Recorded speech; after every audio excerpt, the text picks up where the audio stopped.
अच्छा, आपका जो चैप्टर है सोर्सेज ऑफ फाइनेंस, पहले तो ये समझते हैं कि भाई ये चैप्टर हमें क्या बताएगा।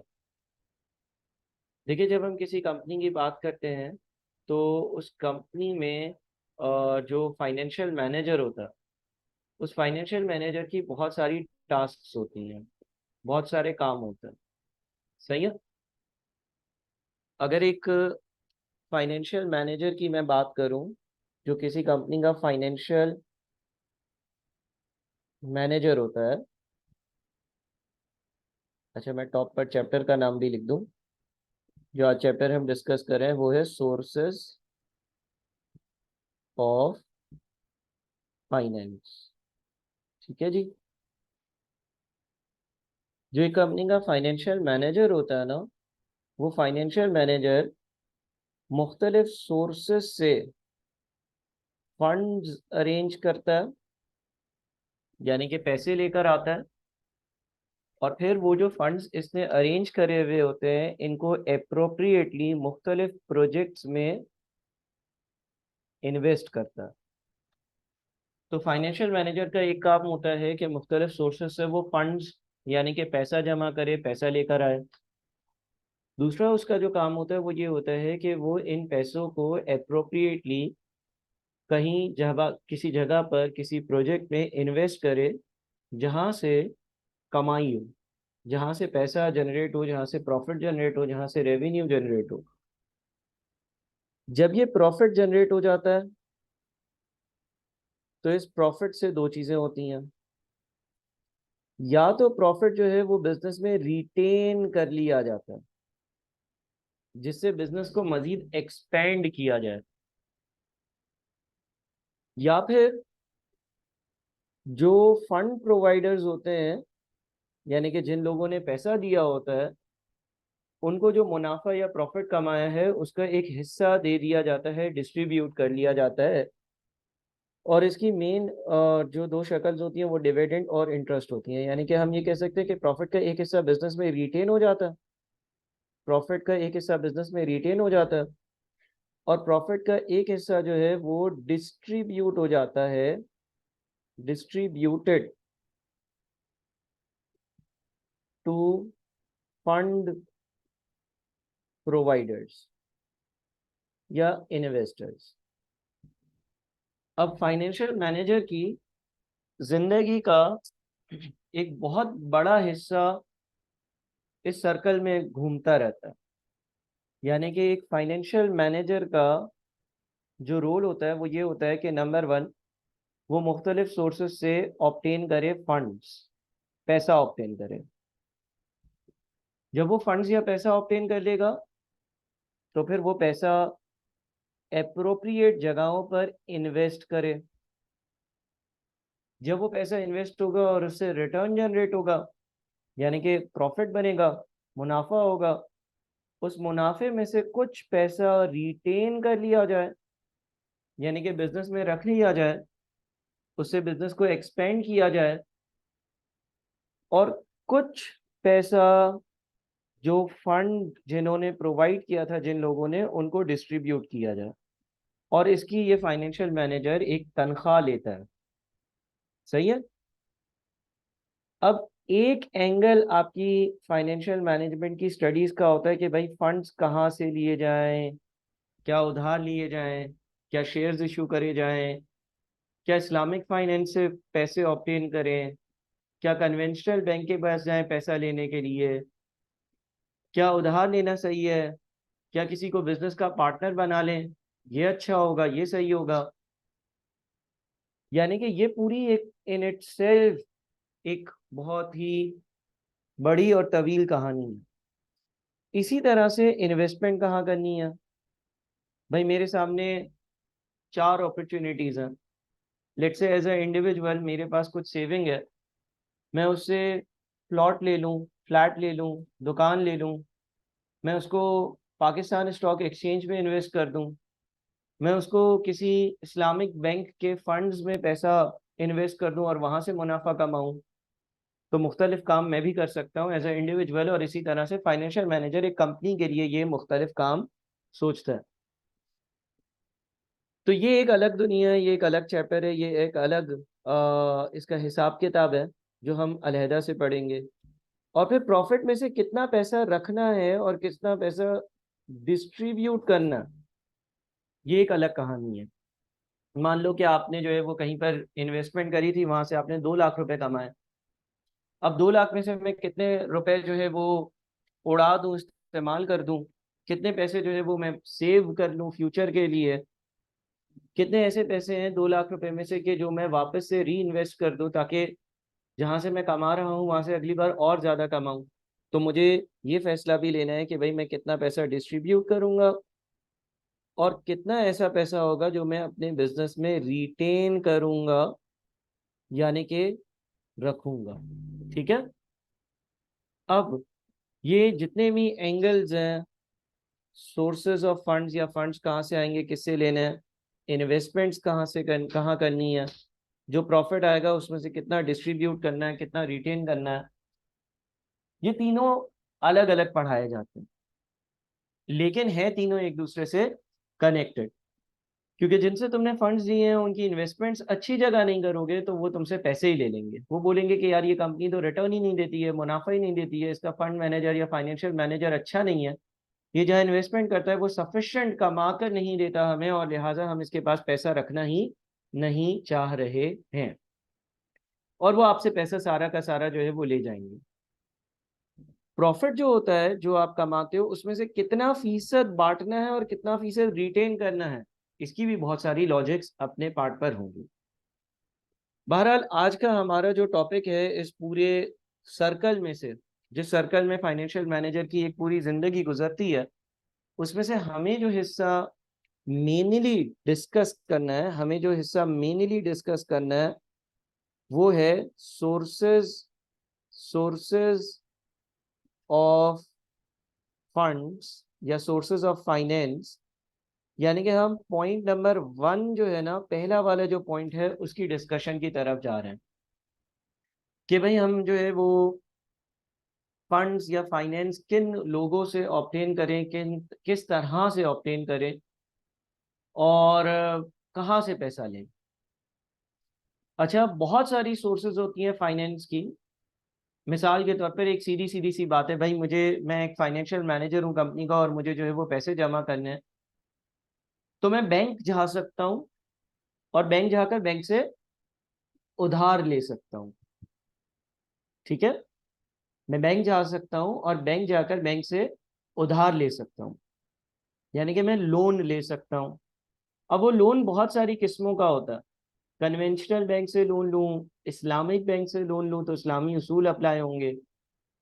अगर मैं कन्वेंशनल बैंक से ले रहा हूँ तो किस टर्म्स पर लोन लूँ, लेकिन इन एनी केस वो मेरी लायबिलिटी होगी, इन एनी केस वो मेरी लायबिलिटी होगी। तो जो सोर्सेज ऑफ फंड्स है, ब्रॉडली ब्रॉडली इसकी ब्रॉडली 2 कैटेगरीज है। हाँ, उसमें सब कैटेगरीज हो सकती हैं, मजीद बाइफरकेशन हो सकती हैं, लेकिन ब्रॉडली हम ये कहते हैं कि या तो हम एक लायबिलिटी क्रिएट कर लें, लायबिलिटी का मतलब उधार ले लें। समझ रहे हैं आप लोग? लायबिलिटी का मतलब मैं उधार ले लूं,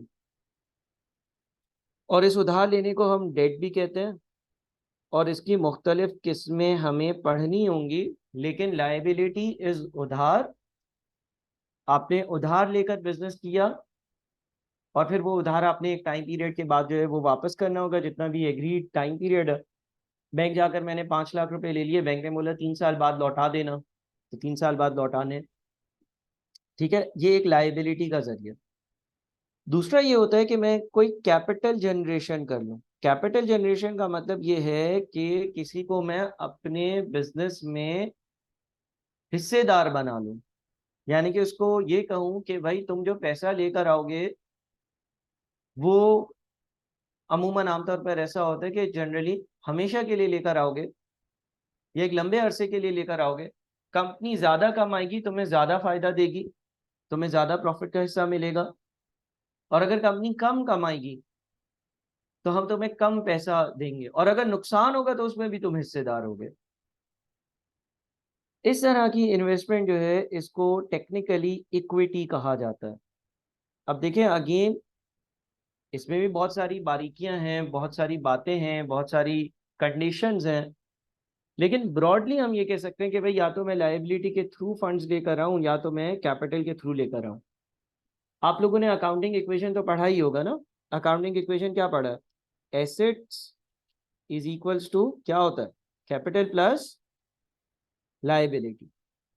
तो वही काम यहाँ पर चल रहा है, यानी कि एसेट्स या जो रिसोर्सेज होती हैं वो दो सोर्सेस से आ सकती हैं। कैपिटल यानी कि खुद का पैसा इन्वेस्ट किया हुआ या किसी से लोन लिया हुआ हो। अच्छा, जो जिनसे मैं उधार लेता हूँ, जिनसे मैं उधार लेता हूँ या डेट लेता हूँ, उनको पे किया जाता है इंटरेस्ट। उनको पे किया जाता है इंटरेस्ट। और जो इक्विटी होल्डर्स होते हैं ना, इनको दिया जाता है डिविडेंड। इनको दिया जाता है डिविडेंड। ठीक है जी। तो इन दोनों का रिटर्न इस तरह से मुख्तलिफ भी होता है। एक को जो हम रिटर्न देते हैं, जो लोन प्रोवाइडर्स होते हैं उसको हम इंटरेस्ट कहते हैं, और जो इक्विटी प्रोवाइडर्स होते हैं उनको जो हम हिस्सा देते हैं वो डिविडेंड कहलाता है। ठीक है जी। यहां तक बात आई होप कि आप सबको समझ में आ रही होगी। क्लियर है? अच्छा, अब सर थोड़ा सा हमें न्यूमेरिकली भी बता दें कि ये वैल्यूज इंटरेस्ट और डिविडेंड की कहाँ आती है, ताकि हमें और इनके बारे में थोड़ी सी नॉलेज मिल जाए। देखिए, कंपनी का अगर किसी का प्रॉफिट एंड लॉस अकाउंट बनाएंगे तो सबसे पहले होगा सेल्स रेवेन्यू। ठीक है जी। मिसाल के तौर पर एक कंपनी है, उसका सेल्स रेवेन्यू है 5,000, सिंपल रखने के लिए चीज़ें। फिर उसका कॉस्ट ऑफ गुड्स सोल्ड होगा। लेट से उसका कॉस्ट ऑफ गुड्स सोल्ड है 3,000। जब हम cost of goods sold minus कर लेते हैं तो जो अमाउंट बचता है उस अमाउंट को हम ग्रॉस प्रॉफिट कहते हैं। इस ग्रॉस प्रॉफिट में से ऑपरेटिंग एक्सपेंसेस को माइनस किया जाता है। लेट से ऑपरेटिंग एक्सपेंसेस है 1,500। फिर जो अमाउंट बच जाता है, जो कि यहाँ पर 500 रुपये बचा, इसको हम लोग नेट प्रॉफिट भी कहते हैं। इसको हम नेट प्रॉफिट भी कहते हैं। इसको हम ऑपरेटिंग प्रॉफिट भी कहते हैं। इसको हम ऑपरेटिंग प्रॉफिट भी कहते हैं या profit before interest and tax भी कहते हैं। 5,000 सेल्स रेवेन्यू लेस 3,000 का कॉस्ट ऑफ गुड्स सोल्ड, 2,000 का ग्रॉस प्रॉफिट बच गया। ऑपरेटिंग एक्सपेंसेस 1,500 रुपए के हैं, यानी कि उन ऑपरेशंस को चलाने के लिए जो भी आपने एडमिन के खर्चे दिए, उसके बाद जो बच गया उसको ऑपरेटिंग प्रॉफिट या profit before interest and tax कहा जाता है। Profit before interest and tax कहा जाता है। यानी कि ये वो प्रॉफिट है जिसमें से अभी इंटरेस्ट और टैक्स, ये दोनों चीजें माइनस होनी हैं। ठीक है जी। तो आई होप यहां तक आप लोगों को बात समझ में आ रही होगी। अब लेट से मैं एक एग्जांपल लेता हूँ कि लेट से एक कंपनी है और उस कंपनी जो है ना, उस कंपनी के पास कोई भी अभी डेट नहीं है। लेट से एक कंपनी है, उसका जो डेट है ना वो जीरो है, और उसकी जो इक्विटी है, उसकी जो इक्विटी है वो 2,000 है। 2,000 रुपए की इक्विटी है। यानी कि ये जो बिजनेस चल रहा है इसमें टोटल जो फंड्स हैं वो 2,000 के हैं, जिसमें से डेट कुछ भी नहीं है और इक्विटी जो है वो 2,000 है। अगर ऐसा है तो इस कंपनी का कोई भी इंटरेस्ट एक्सपेंस नहीं होगा। इसके बाद जो अमाउंट बचती है उसको पीबीटी या प्रॉफिट बिफोर टैक्स कहते हैं।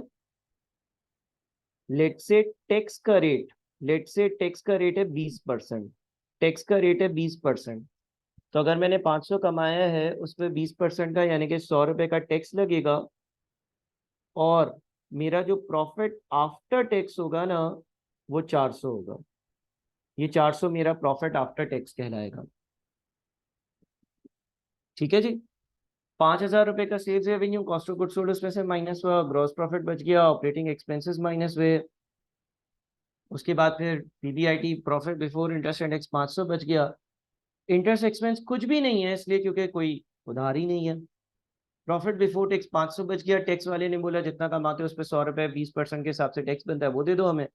प्रॉफिट आफ्टर टैक्स बच गया 400 रुपये। प्रॉफिट आफ्टर टैक्स वो प्रॉफिट होता है जिसमें से टैक्स का एक्सपेंस भी माइनस हो चुका है, इंटरेस्ट का एक्सपेंस भी माइनस हो चुका है, ऑपरेटिंग एक्सपेंसेस भी माइनस हो चुके हैं, gross cost of goods sold भी माइनस हो चुका है। ये जो प्रॉफिट आफ्टर टैक्स होता है, ये जो प्रॉफिट आफ्टर टैक्स होता है, ये जो हमारे शेयर होल्डर्स होते हैं, या जो इक्विटी होल्डर्स होते हैं, या जो कैपिटल प्रोवाइडर्स होते हैं, उनका इस पर राइट होता है, उनका इस पर हक होता है। वो ये 400 रुपये कमा चुके हैं। अच्छा, अब देखो, हर बार ऐसा नहीं होता, हर बार ऐसा नहीं होता कि जितना कमाया वो घर पर ले आए, या जितना कमाया वो बिजनेस से बाहर निकाल कर और इन लोगों को दे दिया। देखो, ये एक बिजनेस एक्टिविटी पूरे साल कंडक्ट हुई। जब ये बिजनेस एक्टिविटी पूरे साल कंडक्ट हुई, जब ये बिजनेस एक्टिविटी पूरे साल कंडक्ट हुई, तो इस बिजनेस एक्टिविटी के बाद, इस बिजनेस एक्टिविटी के कंडक्ट होने के बाद, ये पूरे मामलात होने के बाद 400 रुपये आपके हाथ में है, या बिजनेस के गले में। अब मुख्तलिफ बिजनेसेस की मुख्तलिफ तरह की पॉलिसीज हो सकती हैं कि हमें कितना डिविडेंड डिस्ट्रीब्यूट करना। मिसाल के तौर पर 400 रुपये कमाया, और लेट से इस स्पेसिफिक कंपनी की ये पॉलिसी है कि जो भी हम कमाएंगे ना, वो पूरा का पूरा डिविडेंड में दे देंगे। तो इसका मतलब 400 रुपये डिविडेंड लोगों को बांट दिया जाएगा, लोगों के घर पहुंचा दिया जाएगा, लोगों के जो इंडिविजुअल्स हैं जिन्होंने बिजनेस में इक्विटी डाली थी, जिन्होंने पैसा लगाया था, उनको दे दिया जाएगा। और बिजनेस में रिटेन कितना होगा? बिजनेस में रिटेन कितना होगा? बिजनेस में रिटेन होगा 0 रुपीज। अब इसकी मुख्तलिफ कॉम्पोजिशन हो सकती हैं। कुछ कंपनीज जितना कमाती हैं वो सारा डिविडेंड में बांट देती हैं, कुछ कंपनीज आधा घर ले जाती हैं, आधा लोगों को दे देती है, और आधा बिजनेस में री इन्वेस्ट कर लेती है ताकि बिजनेस ग्रो होता रहे। कुछ कंपनीज देती ही नहीं है डिविडेंड। तो जब हम डिविडेंड की मुख्तलिफ पॉलिसीज की डिस्कशन करेंगे तो इस बात को भी मैं हाईलाइट कर दूंगा कि कितना डिविडेंड देना किस जगह मुनासिब है। लेकिन ये याद रहे कि अगर एक कंपनी ज्यादा डिविडेंड देती है तो आम तौर पर उसकी ग्रोथ स्लो हो जाती है, ग्रोथ स्लो हो जाती है। सर किसी और इस एग्जाम्पल से समझाएं। देखिए, एक बंदा है, उसकी सैलरी 25,000 है, और वो अपनी 25,000 की 25,000 पूरी सैलरी खर्च कर देता है। तो हर हर महीने वो 25,000 कमाएगा, 25,000 खर्च करेगा, 25,000 कमाएगा, 25,000 खर्च करेगा, 25,000 कमाएगा, 25,000 खर्च करेगा। और एक और बंदा है, उसकी भी तनख्वाह 25,000 रुपये है, लेकिन वो 25 में से 15,000 रुपये खर्च करता है और 10,000 रुपये जमा कर लेता है। फिर वापस से अगले महीने जब 25,000 कमाता है, 15,000 खर्च करता है, 10,000 जमा कर लेता है। और 2-3 साल में उसके पास 3-4 लाख रुपए हो जाते हैं, जिससे वो एक साइड बिजनेस भी शुरू कर देता है। तो अब उसकी कमाई के दो जरिए हो गए, एक तो उसकी नौकरी जिससे वो तनख्वाह ले रहा है, और दूसरा उसका साइड बिजनेस। बात समझ में आ रही है? काइंडली मुझे चैट बॉक्स में कंफर्म करिएगा। तो इसका मतलब ये हो गया कि रिटेन करना भी, पैसों को रिटेन करना भी इंपॉर्टेंट है। अगर आप जो कमा रहे हो वही पूरा खर्च भी कर रहे हो, तो बस आप ग्रो नहीं करोगे, जिस लेवल पर हो उसी लेवल पर चलते जाओगे। अगर आपने ग्रो करना है, वक्त के साथ साथ आपने जो है वो एक्सपैंड करना है, तो सेविंग्स भी जरूरी है। इसी तरह से कंपनी के लिए पैसों जो प्रॉफिट कमाया है उसमें से सारा बांट देना किसी किसी केस में मुनासिब होता है, लेकिन रिटेन करना भी इंपॉर्टेंट होता है। मिसाल के तौर पर एक इंडिविजुअल की तनख्वाह 70,000 है, लेकिन उसको पता है कि वो 2-3 महीने ही जिंदा रहेगा, तो उस केस में 70 के 70,000 उड़ा देना बेहतर है, सेविंग क्यों करे, है ना? तो इसी तरह से अगर एक बिजनेस को पता है कि वो अगर रिटेन कर भी लेगी फंड, तो कोई अच्छी इन्वेस्टमेंट की अपॉर्चुनिटी नहीं है, कहीं वो अच्छी जगह पैसा लगा नहीं सकती है, कुछ उस पैसों का फायदा रख कर नहीं होगा, कोई बिजनेस एक्सपेंशन की अपॉर्चुनिटीज नहीं है, तो वो सारा बांट दे। उस केस में सारा डिविडेंड बांटना भी ठीक है। तो हम डिविडेंड की पॉलिसीज डिस्कस करेंगे, उसमें इसको बहरहाल डिस्कस कर लेंगे। अच्छा, अब ये लेट से ये थी हमारी कंपनी ए। अच्छा, कंपनी ए के पास कितना डेट था? कंपनी ए के पास जीरो डेट था, उधार था ही नहीं। और इक्विटी कितनी थी? इक्विटी 2000 की थी, यानी कि पूरा बिजनेस 100% इक्विटी बेस्ड बिजनेस था। अब एक और एग्जांपल ले लेते हैं कंपनी बी की। ठीक है, एक और है हमारे पास कंपनी बी। इधर मैं लिखता हूं कंपनी बी। कंपनी बी का भी सेम सेल्स रेवेन्यू है 5,000। Same cost of goods sold है 3,000। सेम ग्रॉस प्रॉफिट है 2,000। सेम ऑपरेटिंग एक्सपेंसेस हैं 1,500। सेम ऑपरेटिंग प्रॉफिट या profit before interest and tax की अमाउंट है 500। अब यहां पर कंपनी बी ने डेट लिया हुआ 1,000 और इसकी इक्विटी भी 1,000 है। ये कंपनी भी 2,000 रुपए से चल रही है, लेकिन इन 2,000 रुपयों में से 1,000 रुपए डेट के हैं और 1,000 रुपए इक्विटी के। 1,000 रुपए लोगों से उधार लिया हुआ और 1,000 रुपए खुद लगा दें, यानी कि इस बिजनेस में भी कितने पैसे हैं? 2,000। इस बिजनेस में भी कितने पैसे हैं? 2,000। यहां तक बात समझ में आ रही है?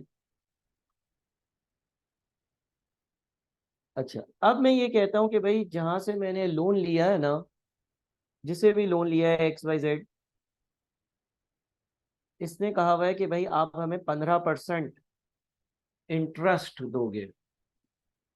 15% इंटरेस्ट दोगे, तो इस केस में इंटरेस्ट एक्सपेंस भी होगा।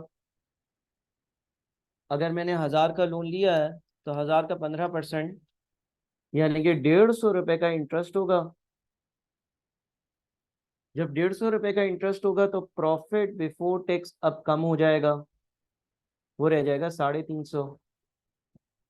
मजे की बात यह है कि अब आपको टैक्स कम पे करना पड़ेगा। अब आपको 350 पे 20% यानी कि 70 रुपए का टैक्स पे करना पड़ेगा। और आपका प्रॉफिट आफ्टर टैक्स जो होगा 350 माइनस 70 यानी कि 280 रुपए होगा। ठीक है, बात समझ में आ रही है? और अगेन हम एज्यूम कर लेते हैं कि कंपनी ने जो 280 रुपए पूरा साल काम कर कर कमाए, कंपनी ने जो 280 रुपए का प्रॉफिट आफ्टर टैक्स जनरेट करा, वो पूरा मुकम्मल तौर पर डिविडेंड में डिस्ट्रीब्यूट कर दिया। रिटेन क्या किया? रिटेन क्या किया? कुछ भी नहीं। अब जरा देखें कि कंपनी ने दोबारा से 280 का डिविडेंड दिया, ऐसा है? पहले डिविडेंड कितना दिया था? पहले डिविडेंड दिया था 400, अब 280 दिया। सर 280 क्यों दिया? पहले तो 400 दिया था। पहले इन्वेस्टर्स के इन्वेस्टेड कितने पैसे थे? हाँ सर, पहले इन्वेस्टर्स ने इन्वेस्ट पैसे किए थे 2,000। अब उन्होंने पैसे भी तो सिर्फ 1,000 रुपए रखे हैं। इन्वेस्टमेंट भी तो देखो, इन्वेस्टमेंट भी कम हो गई। इन्वेस्टमेंट भी कम हो गई। 1,000 रुपए रोके हुए ना, 1,000 रुपए इन्वेस्टेड है। अब देखो, अगर मैं अगर मैं कंपनी ए की बात करूं और कंपनी ए का एक रेशियो कैलकुलेट किया जाता है जिसको हम कहते हैं return on equity. Return on equity. आसान लफ्जों में ये रेशियो कैसे कैलकुलेट किया जाता है? आसान लफ्जों में रिटर्न ऑन इक्विटी कैलकुलेट किया जाता है profit after tax divided by equity into 100%। पहले केस में रिटर्न ऑन इक्विटी कितना? सर पहले केस में रिटर्न ऑन इक्विटी जो है ना, वो है 400 डिवाइडेड बाय 2,000। कितना परसेंट बनता है बताना? 20%। यानी कि जो इक्विटी प्रोवाइडर्स हैं वो हर 100 रुपए पे 20 रुपए कमा रहे थे। अब कंपनी बी की बात करते हैं। अगर हम कंपनी बी की बात करेंगे तो कंपनी बी का जो रिटर्न ऑन इक्विटी होगा, कंपनी बी का जो रिटर्न ऑन इक्विटी होगा वो कितना होगा? अगेन प्रॉफिट आफ्टर टैक्स को इक्विटी से डिवाइड कर कर 100% से मल्टीप्लाई करना, लिहाजा 280 divided by 280 divided by 1000, 280 divided by 1000 into 100%, 280 divided by 1000 into 100 यानी कि 28%, 28%। ठीक है जी, क्योंकि अब आपने 1000 रुपए इन्वेस्ट करे हुए ना, 2000 थोड़ी करे हुए। तो इसका मतलब क्या हुआ? इसका मतलब ये हुआ कि जनाब यहाँ पर आप हर 100 रुपए पे 20 रुपए कमा रहे थे अगर आप इक्विटी होल्डर थे, और यहाँ पर आप हर 100 रुपए पे 28 रुपए कमा रहे हो। हालांकि कंपनी की परफॉर्मेंस मोर और लेस सेम है। अब सर ऐसा हुआ क्यों? देखिए, अगर मैं इक्विटी होल्डर हूं, अगर मैं किसी कंपनी के शेयर्स खरीदना चाहता हूं, तो अगर रिटर्न्स एनालाइज करूं तो मैं तो दूसरी कंपनी में इन्वेस्ट करूंगा, पहली में इन्वेस्ट नहीं करूंगा। बात समझ में आ रही है? मैं तो दूसरी वाली कंपनी में इन्वेस्ट करूंगा, क्योंकि वहां पर 28% रिटर्न ऑन इक्विटी है, पहली कंपनी का 20% है, तो दूसरी कंपनी में इन्वेस्ट करना ज्यादा बेहतर है। अब हो हुआ क्यों है, ये इंक्रीज क्यों है, ये वक्त के साथ आपको एनालाइज भी करवाऊंगा, लेकिन इसकी दो रीजंस है। Number one, generally generally debt जो होता है ना, वो एक चीपर सोर्स ऑफ फाइनेंस है।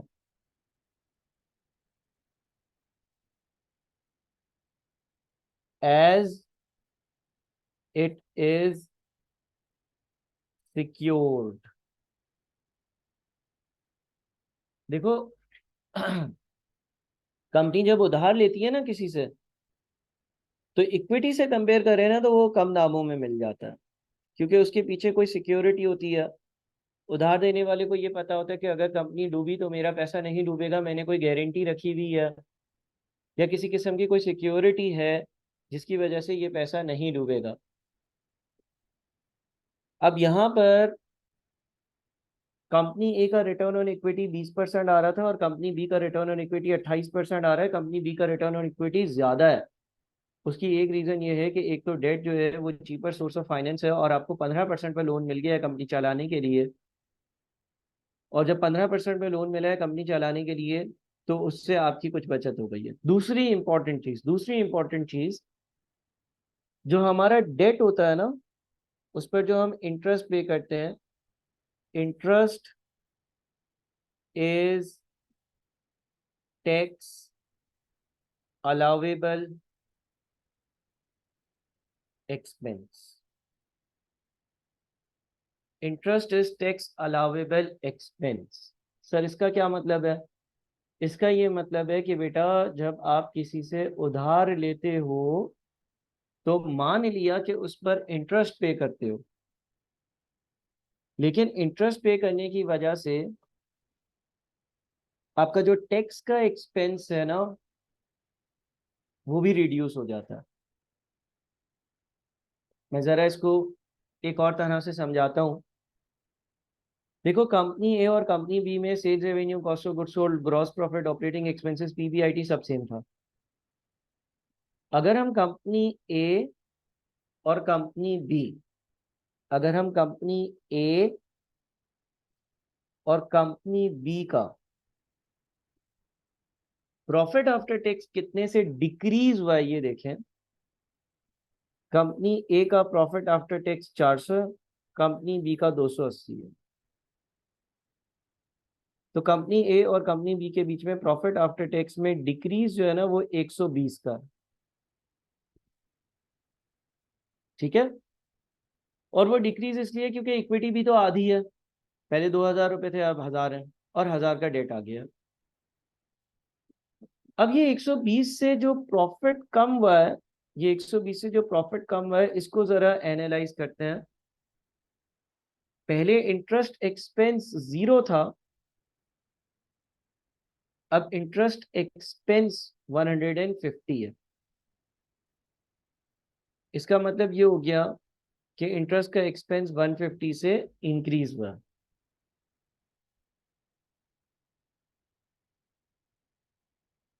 ठीक है। लेकिन जब इंटरेस्ट का एक्सपेंस इंक्रीज होता है ना, तो टैक्स कम लगता है। पहले टैक्स 100 रुपए था, अब टैक्स 70 रुपए, यानी कि 30 रुपए से मेरा टैक्स का एक्सपेंस कम हो गया। तो ओवरऑल अगर आप देखते हो, ओवरऑल अगर आप देखते हो और इन दोनों को कंपेयर करते हो,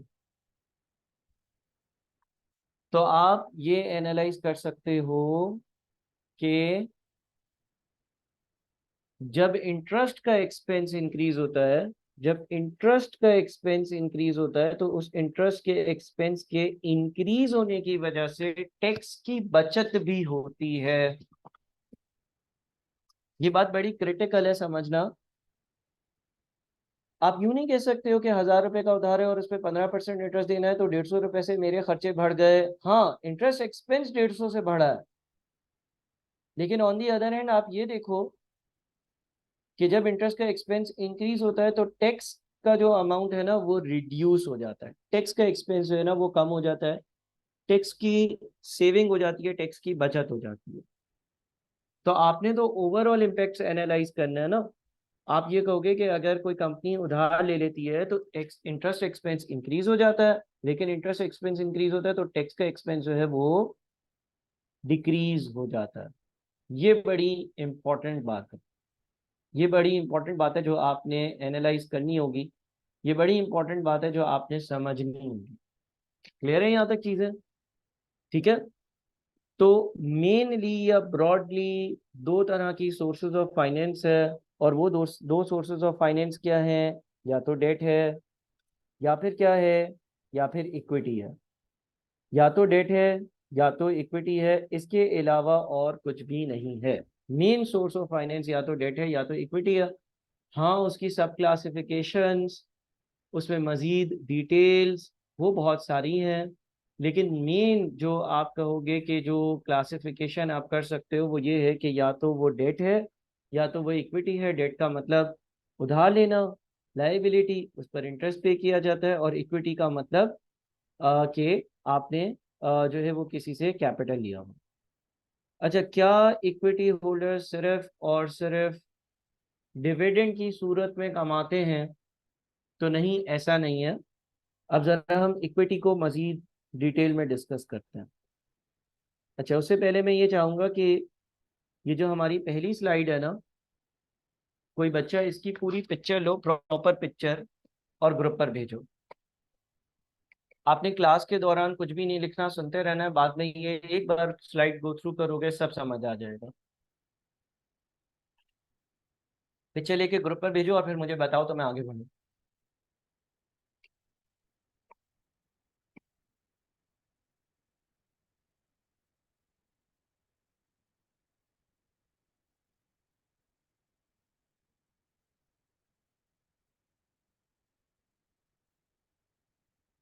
डन, चलिए। अच्छा, अब हम जरा इक्विटी की डिटेल में चलते हैं। बेटा और नीचे तो कुछ भी नहीं है।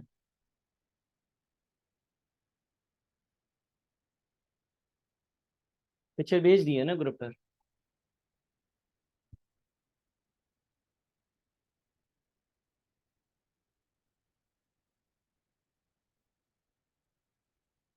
चलिए, अब जरा हम इक्विटी की डिटेल पे चलते हैं भाई।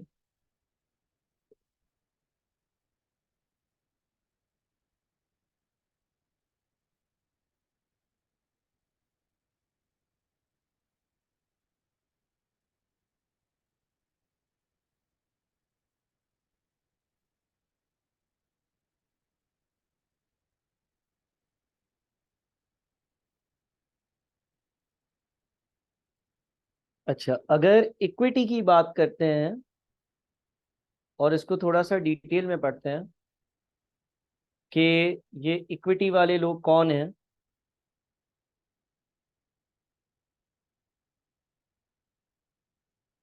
अगर हम इक्विटी की बात करें और इसको थोड़ा सा और डिटेल में पढ़ेंगे, इक्विटी वाले लोग कौन हैं, इनको कैसे रिटर्न मिलता है, तो पहली बात तो आप ये समझ लीजिएगा कि जो इक्विटी होल्डर होते हैं कंपनी के, यानी कि जिन्होंने कंपनी में कैपिटल इन्वेस्ट किया है, वो कंपनी के रियल या अल्टीमेट, आप कह लो अल्टीमेट ओनर्स कहलाते हैं।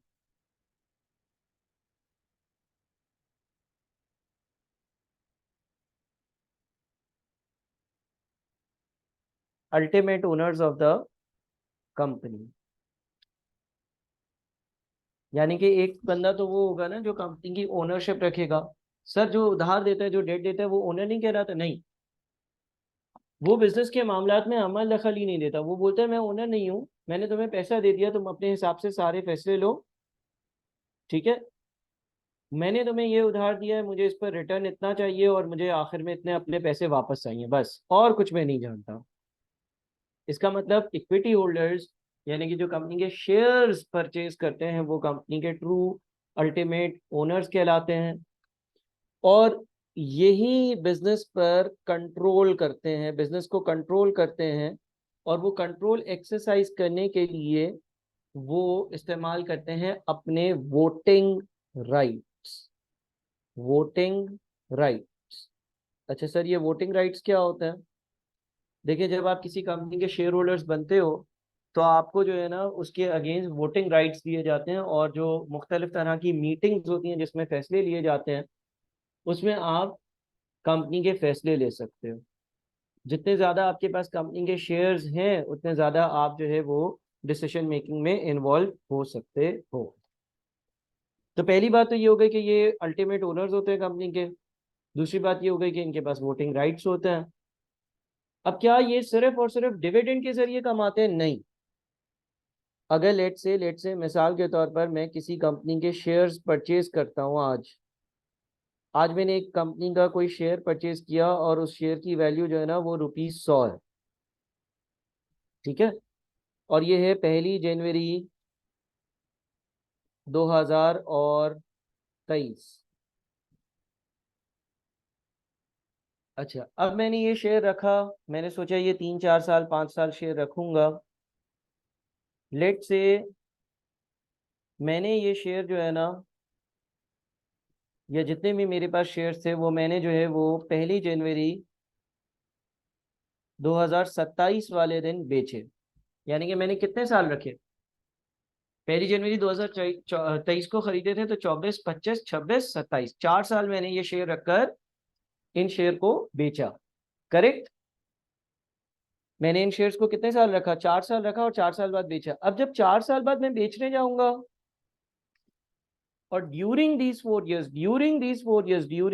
इयर्स अगर कंपनी की परफॉर्मेंस अच्छी होगी, कंपनी अच्छा परफॉर्म कर रही होगी, कंपनी एक्सपैंड कर रही होगी, कंपनी ने नए ऑपरेशंस ओपन करे होंगे, कंपनी की मार्केट बढ़ी होगी, कंपनी के कस्टमर्स इंक्रीज हुए होंगे, और मुख्तलिफ बहुत सारे फैक्टर्स जो आप वक्त के साथ साथ पढ़ोगे, वो सारे फैक्टर्स अगर हम अकाउंट फॉर करें, तो ऐसा हो सकता है कि 1 साल बाद इस कंपनी के एक शेयर, 4 साल बाद इस कंपनी के एक शेयर की वैल्यू जो है वो हजारों में चली गई हो।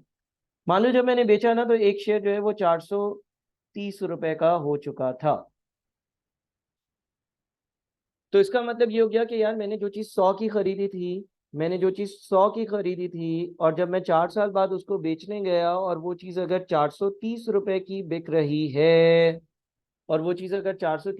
बिक रही है, तो 4 साल के पीरियड, मैंने ये जो 4 इयर्स इस चीज़ को अपने पास रखा, और फिर मैंने ₹430 में बेचा, तो मैंने ₹330 का एक गेन जनरेट कर लिया। ₹330 का एक गेन जनरेट कर लिया। ₹330 का एक मुनाफा जनरेट कर लिया। ₹330 का एक फायदा जनरेट कर लिया। ₹330 अपने पास कमा लिए। ये जो ₹330 मैंने कमाए ना, ये शेयर की ट्रेडिंग पर कमाए, यानी कि बाइंग बाइंग एंड सेलिंग पर कमाए, खरीदने और बेचने पर कमाए। इस तरह से ट्रेडिंग पर इस तरह से ट्रेडिंग पर कमाए जाने वाला मुनाफा, खरीदने और बेचने की वजह से होने वाले मुनाफे को क्या कहते हैं? इस तरह से ट्रेडिंग या खरीदने और बेचने वाले मुनाफे को हम कहते हैं कैपिटल गेन। इसको हम क्या कहते हैं? Capital gain. तो हम कहेंगे कि भाई मैंने 330 रुपए का कैपिटल गेन जनरेट करा है। 100 की चीज खरीद कर 430 में बेची, 330 रुपए का मुझे कैपिटल गेन हुआ है। कैपिटल गेन हुआ है, ठीक है। ये कहलाता है कैपिटल गेन। मुझे 330 रुपए का कैपिटल गेन हुआ है। बात समझ आ रही है? दूसरी चीज क्या हो सकती है? दूसरी चीज ये हो सकती है कि भाई मेरे पास इस कंपनी का शेयर था, ये मेरे नाम पर था। कंपनी ने ये जो 4 साल बिजनेस किया, इस 4 साल के बिजनेस के दौरानिए में कंपनी ने हर 3 महीने पर, हर 6 महीने पर, या हर साल पर, या अलग अलग तरह से ड्यूरिंग द ईयर डिविडेंड भी तो दिया होगा। डिविडेंड क्या होता है भाई? ड्यूरिंग द ईयर जो कमाया मुनाफा या प्रॉफिट, उसका कुछ हिस्सा दिया होगा। तो वो डिविडेंड भी तो मुझे मिला, और वो जब डिविडेंड भी मुझे मिला तो उससे भी मुझे फायदा हुआ। मान लो कभी 20 रुपए का डिविडेंड मिला, कभी 10 रुपए का मिला, कभी 30 रुपए का मिला। Over the period of 4 years, over the period of 4 years हम ये कह लेते हैं कि मुझे टोटल टोटल जो है ना, वो 4 सालों में लेट से 95 रुपीज का डिविडेंड मिला। यानी कि प्रॉफिट में से जो कमा कर डिस्ट्रीब्यूट किया गया वो 95 था। लिहाजा मैं ये कहूँगा कि भाई मुझे जो टोटल गेन हुआ है, मुझे जो टोटल गेन या टोटल फायदा हुआ है, 95 रुपीज का डिविडेंड का, और 330 रुपए का ट्रेडिंग पर।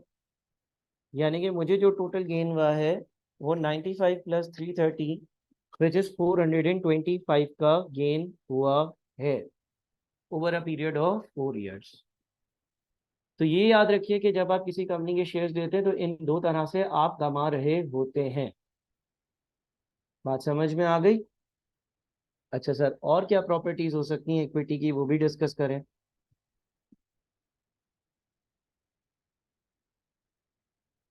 जनाब। फर्दर मोर, एक चीज जहन में रखिएगा, एक चीज जहन में रखिएगा कि अभी कुछ टाइम बाद ये टर्म यूज भी होगी, cost of equity. Cost of equity, इसको मैं थोड़े टाइम में एक्सप्लेन भी करूंगा। कॉस्ट ऑफ इक्विटी का अभी मतलब यूं समझ लें कि जो इक्विटी होल्डर्स मुझे पैसा देते हैं ना, उसके अगेंस्ट मुझे जितना उनको कमा कर देना होता है। मिसाल के तौर पर लेट से मैं किसी कंपनी के शेयर्स लूंगा या कहीं इन्वेस्टमेंट करूंगा। मैं किसी भी जगह पर इन्वेस्टमेंट करूंगा, लेट से मिसाल के तौर पर मैं किसी बैंक में पैसे जमा करूंगा, मैं कोई प्रॉपर्टी लूंगा, मैं कोई बंगला लूंगा, कोई गाड़ी लूंगा, इस नियत से कि थोड़े टाइम में इस पे पैसा कमा कर और इसको बेच दूं। तो मेरी एक एक्सपेक्टेशन होगी ना, मेरी एक एक्सपेक्टेशन होगी कि यार ये बिजनेस मैं तब करूंगा जब मुझे इतने परसेंट फायदा हो। अगर लेट से कोई स्टूडेंट है जो सीए कर रहा है, तो वो सीए में आया है तो उसने ये सोचा है कि 6 साल लगाने पड़ेंगे, लगा दूंगा। लेकिन अगर XYZ इतना फायदा हुआ तो, अगर मैं बोलूं भाई सीए कर लोगे कोई फायदा नहीं होगा, 5,000 की नौकरी मिलेगी, 10,000 की मिलेगी, या मिलेगी ही नहीं, तो सब आज ही छोड़ देंगे।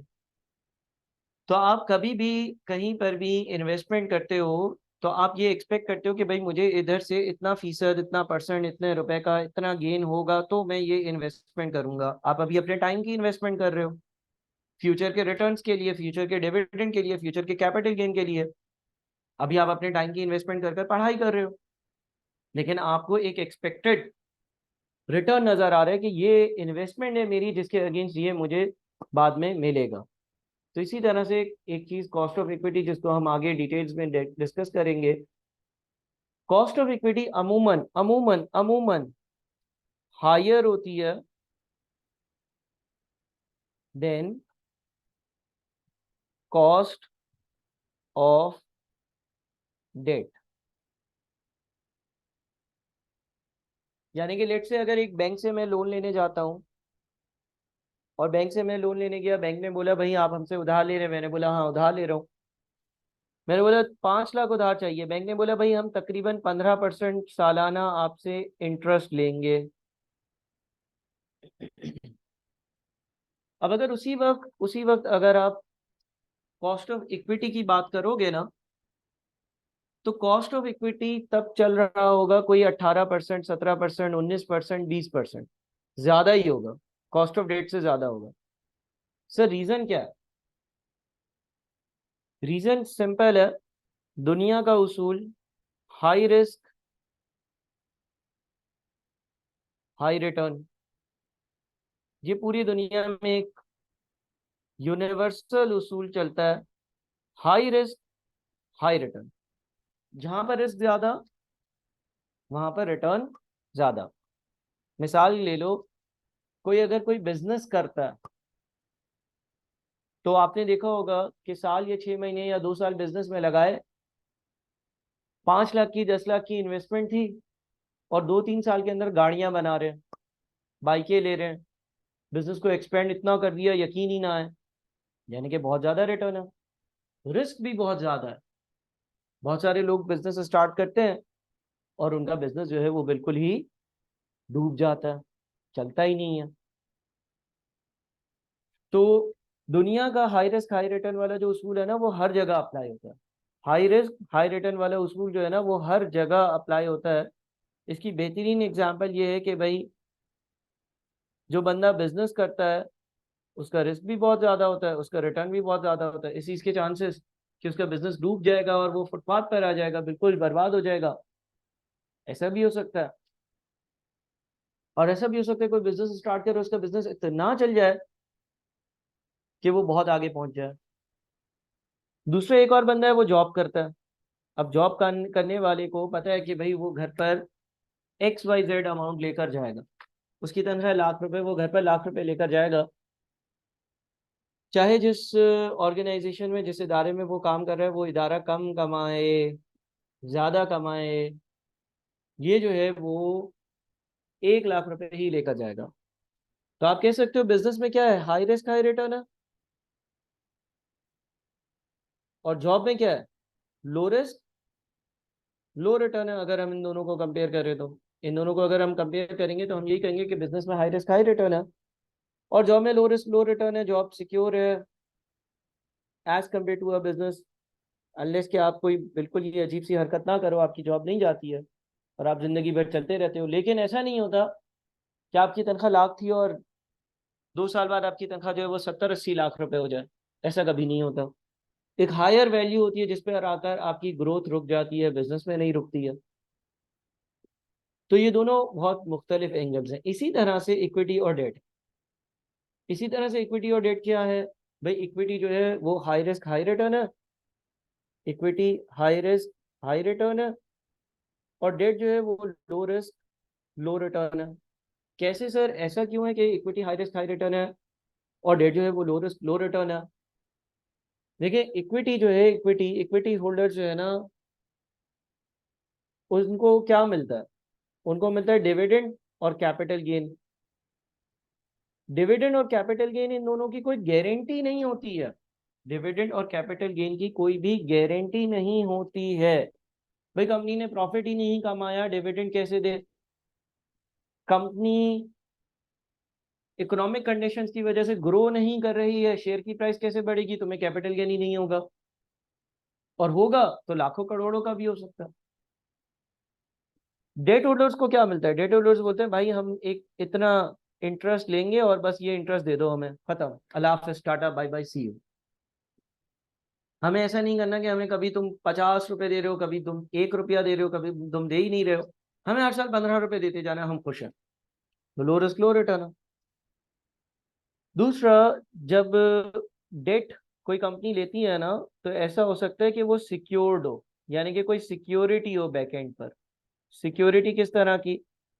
बैंक ऐसे क्लॉज लिखवा लेता है कि अगर आप हमारे पैसे वापस नहीं कर सके तो हम आपका XYZ एसेट बेच कर अपने पैसे वसूल कर लेंगे। ऐसा हो सकता है।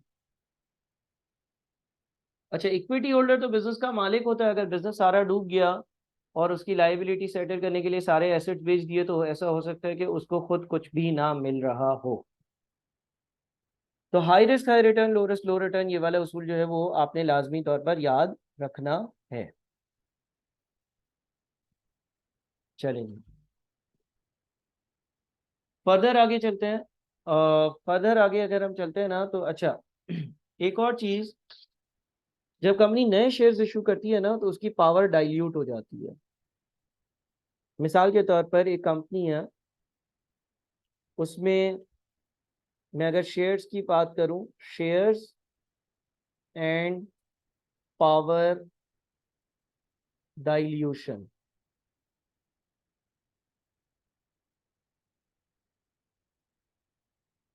लेट्स से कंपनी में करंटली शेयर होल्डर ए है, शेयर होल्डर बी है, शेयर होल्डर सी है, शेयर होल्डर डी है।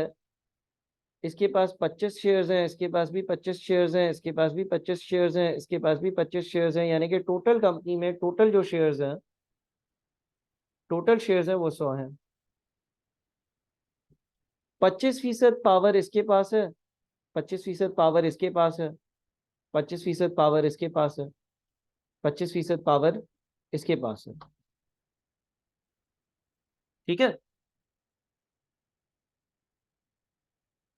लेट से कंपनी में कोई डिसीजन लेना है, कोई डिसीजन लेना है, ए बी और सी एक साथ हो जाए, मेजोरिटी एक तरफ हो जाएगी। बी सी और डी एक साथ हो जाए, मेजोरिटी एक साथ हो जाएगी। सी डी एक साथ हो जाए, मेजोरिटी एक साथ हो जाएगी। ए सी डी एक साथ हो जाए, मेजोरिटी एक साथ हो जाएगी। अब कंपनी ने कुछ नए शेयर्स इशू करे, कंपनी ने कुछ नए शेयर्स इशू करे, कंपनी ने जो है वो आ, मान लो कि कंपनी को पैसों की जरूरत थी और कंपनी ने जो है वो 25 नए शेयर्स इशू करे, और वो नए शेयर्स जो है वो एक और शेयर होल्डर को दिए गए। और अब कंपनी में अब A B C D E 5 लोग हो गए। हर किसी के पास मैं एज्यूम कर रहा हूँ कि 25 शेयर्स ही हैं, 25 25 25 25 और 25। लेकिन अगर आप पावर देखोगे ना, तो अब पावर इसके पास 20% है, इसके पास भी 20% है, इसके पास भी 20% है, इसके पास भी 20% है, इसके पास भी 20% है। अब कोई अगर डिसीजन ऐसा लेना है कि जिसमें 3/4 मेजोरिटी की जरूरत है, तो 4 लोगों को एक तरफ होना पड़ेगा।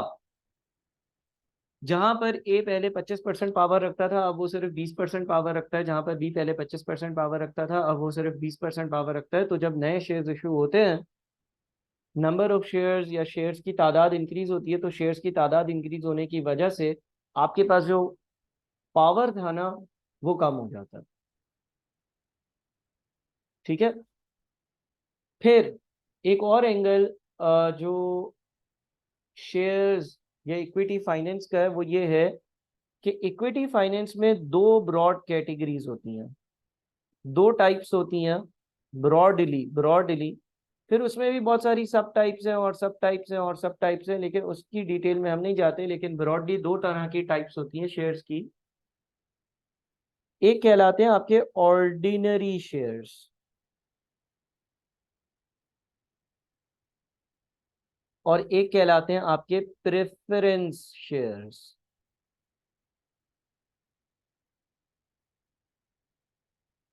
ठीक है जी। अच्छा, अब ऑर्डिनरी शेयर्स कौन है, प्रेफरेंस शेयर्स कौन है? ऑर्डिनरी शेयर होल्डर्स जो है, वो ही उसूली तौर पर कंपनी के जो है ना, बिल्कुल एकदम ट्रू या रियल ओनर्स होते हैं। ठीक है। तो सर फिर प्रेफरेंस शेयर्स कौन है, अभी बताता हूँ। उनके कैरेक्टरिस्टिक्स में क्या डिफरेंस होता है वो बताता हूँ। एक तो ये कि रियल ओनर्स कंपनी के ऑर्डिनरी शेयर होल्डर्स होते हैं। दूसरा, सारा रेजिडुअल प्रॉफिट, सारा रेजिडुअल प्रॉफिट जो है वो इन्हीं को मिलता है। यानी कि सबको पैसे दे जाने के बाद, प्रॉफिट में से सबको इंटरेस्ट वगैरह माइनस करने के बाद, एक्सपेंसेस माइनस करने के बाद, जो भी बच जाता है वो ऑर्डिनरी शेयर होल्डर्स के ही हाथ लगता है। और इनकी इन्वेस्टमेंट जो है ना, वो जनरली इररिडीमेबल होती है, या नॉट रिडीमेबल। नॉट रिडीमेबल का क्या मतलब है? नॉट रिडीमेबल का ये मतलब है कि देखिए, उधार में तो क्या था भाई, 5 साल के लिए उधार दिया है, 5 साल बाद उधार वापस दे देना। लेकिन इसमें ऐसा नहीं है कि कंपनी में लोगों ने इन्वेस्टमेंट करी थी,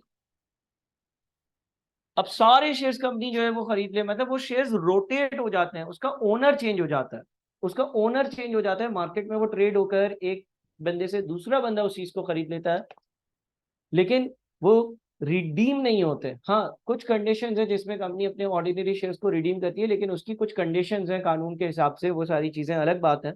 लेकिन आम हालात में लोन की तरह नहीं होता ना कि भाई चलो इतने अर्थ है।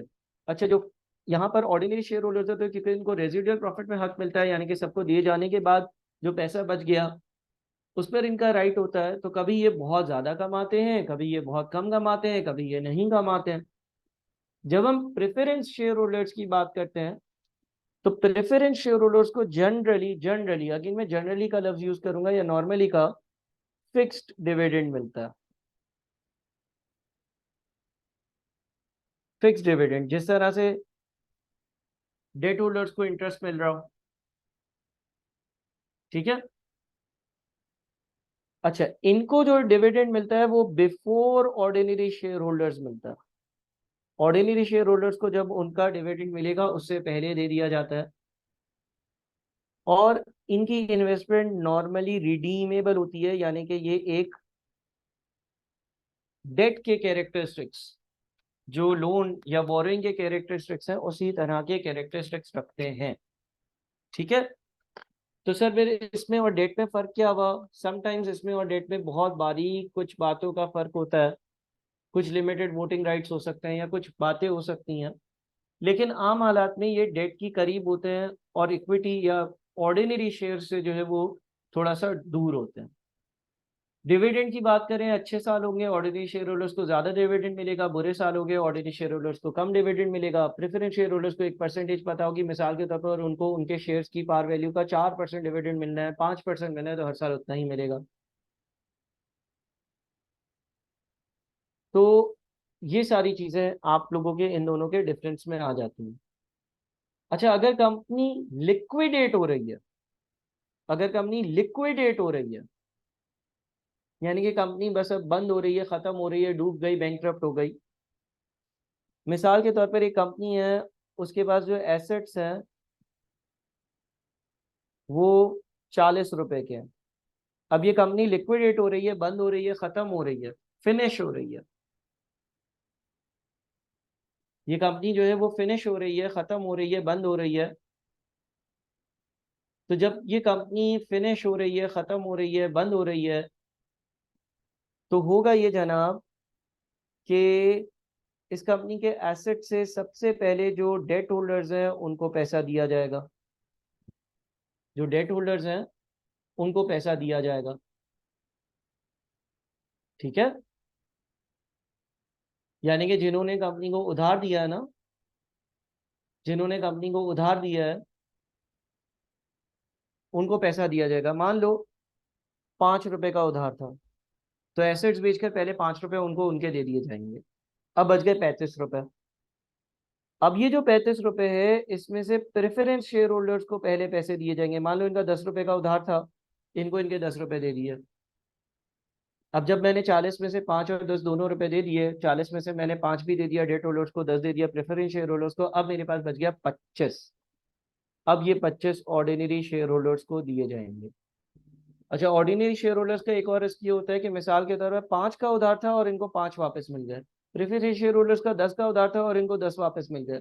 ऑर्डिनरी शेयर होल्डर्स की इन्वेस्टमेंट थी 30 की, लेकिन अब बचे ही एसेट्स बेचकर 25 रुपए थे, तो इनको 30 रुपए वापस नहीं करे जा सकते, इनको बचे हुए 25 रुपए ही दिए जा रहे होंगे। क्या ये बात क्लियर है? कोई मसला? अच्छा जी, अब बात ये आती है कि शेयर्स किस तरह से इशू करे जाते हैं।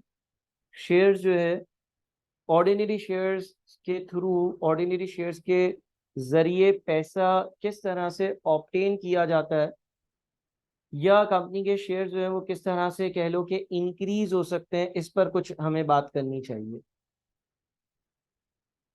तो बहुत सारे मेथड्स हैं, बहुत सारे मेथड्स हैं इक्विटी फाइनेंस रेज करने के। Raising equity finance. Equity finance को रेज करने के, इक्विटी फाइनेंस को ऑब्टेन करने के बहुत सारे मेथड्स हैं। एक मेथड कहलाता है इनिशियल पब्लिक ऑफर।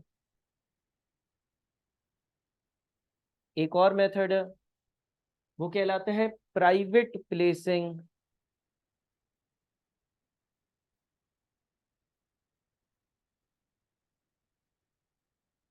एक और मेथड है, वो कहलाता है इंट्रोडक्शन।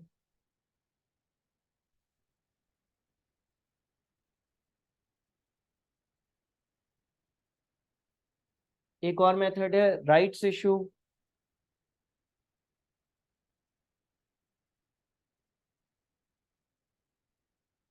और एक और मेथड है जिसको हम कहते हैं बोनस इशू। तो ये वो मेथड्स हैं जो मैं इंशाल्लाह आने वाली अगली क्लास में आप लोगों से डिस्कस कर लूंगा।